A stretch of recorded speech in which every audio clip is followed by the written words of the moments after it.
Howdy do, Auto World collectors. So we have this 1970 Dodge Challenger TA from the brand. We have one of 14,000 or so, which is not limited in my opinion at all, but whatever. Let's see, statistically, here we have some facts, and this is available in 4 trim levels. Alright, whatever. Under the hood was a 340 cubic inch 6-pack, vastly underrated at 290 horsepower. So, probably made a lot more. Green Go is the color scheme of this one. And on the back, a couple other cars from the collections. And it's good to know. What is this thing? AutoWorldCollector.com. Oh, I have visited that website. It's very helpful if you want to see the different paint liveries and stuff like that. Nice to see that it says when it was made. Yeah, September 2021. So, relatively new. So if this is a 1970, this would be the first generation Dodge Challenger. I guess that was the very first year. 1970 to 1974 was the first generation. And TA means Trans Am, and it was for racing homologation. So that's why the TA was made, so the thing could go racing. It used a D-stroked version of the 5.6 liter engine, and has a fiberglass hood and spoilers. Front spoiler, chin spoiler, and rear trunk spoiler.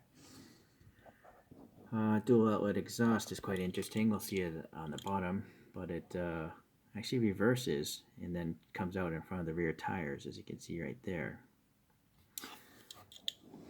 The front actually had disc brakes, and it had a rally suspension, and it's running on 15-inch wheels. This is a rare American car where the rear tires were a different physical size than the front tires.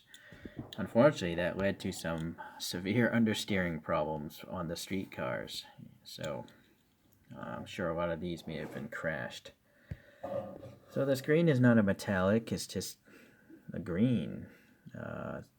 My camera makes it look super bright, but to me it's just almost a drab green.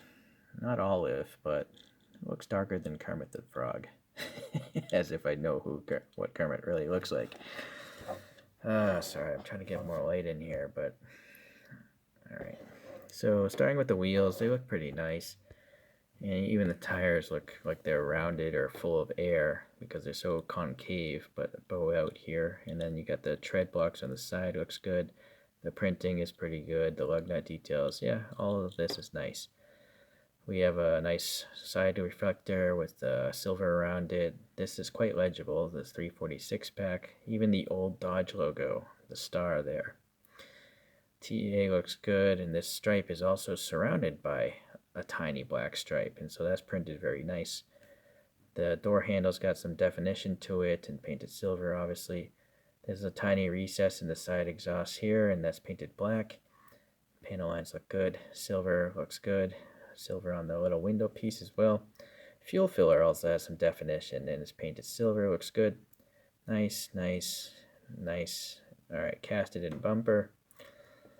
I always go to the back of the car instead of the front, it seems, but alright. Challenger TA. The Challenger's a little bit tough to read, but the Dodge looks good. And then, well, there's some overrun with the silver, but no problem. The red and the silver around for the taillights is okay. It's not perfect, but I am under magnification here. We have a Texas plate, looks alright, and then some sort of, I don't know what these are, bumperettes or something.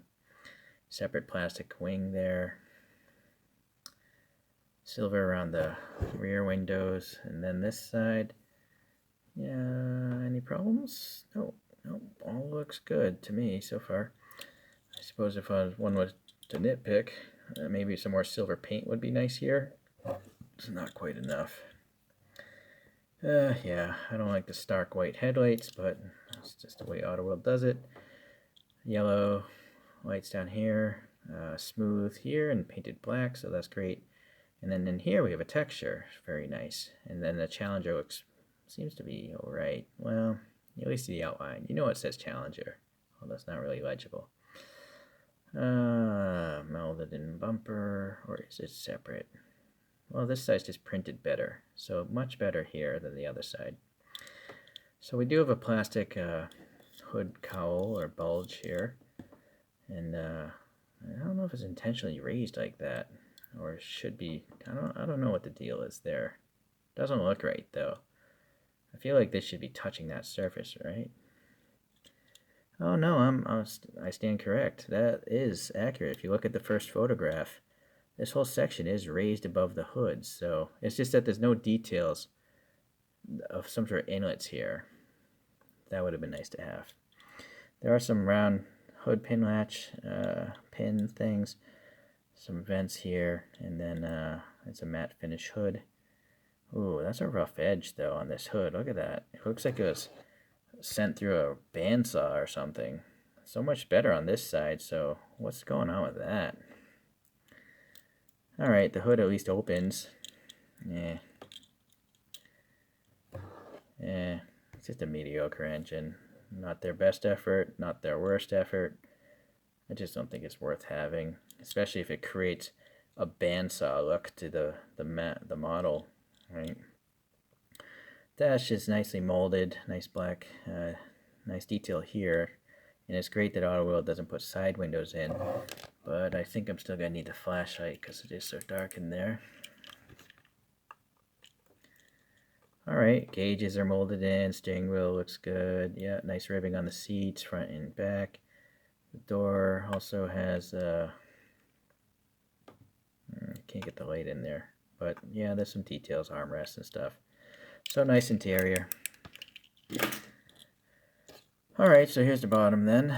Yep, as usual, it doesn't tell you what the car is, just some legal jargon. Yeah, but that tells you the production date, which I do appreciate. The tires look appropriate. You know, the treads and the narrowness of them, that looks realistic to me. So yeah, the exhaust rolls into these mufflers and then they comes back out and then spits out the side. So I never knew that about this vehicle. Alright, press fit together though, so modifying it will be a toughie. I would love to repaint that interior, even though the black interior is quite accurate. I'd just rather have it brown or something so I could see it without a flashlight. Alright, let's take a look at a couple other Auto Worlds. I have a collection of Plymouth Roadrunner from 1973. Oh, a different Challenger, 73 Rally version. A 73 Mustang Mach 1. And we got a Firebird, a 69 Trans Am. Well, you know, I'll just put that back there.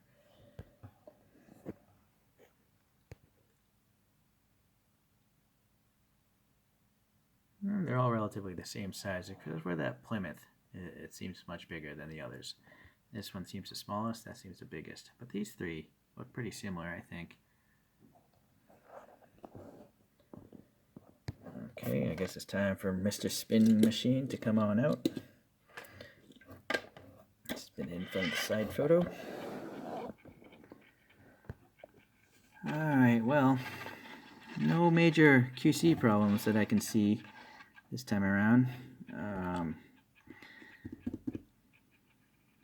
Well, I kind of take that back. You know, the hood, I think that's kind of a problem. It's really unsightly to see such a jagged edge to the hood. What do you guys think? You think that's cool or not? Look at that edge of the hood. Is that acceptable? Is that what you want your diecast to look like? I mean, I don't think so. Obviously, they can do better.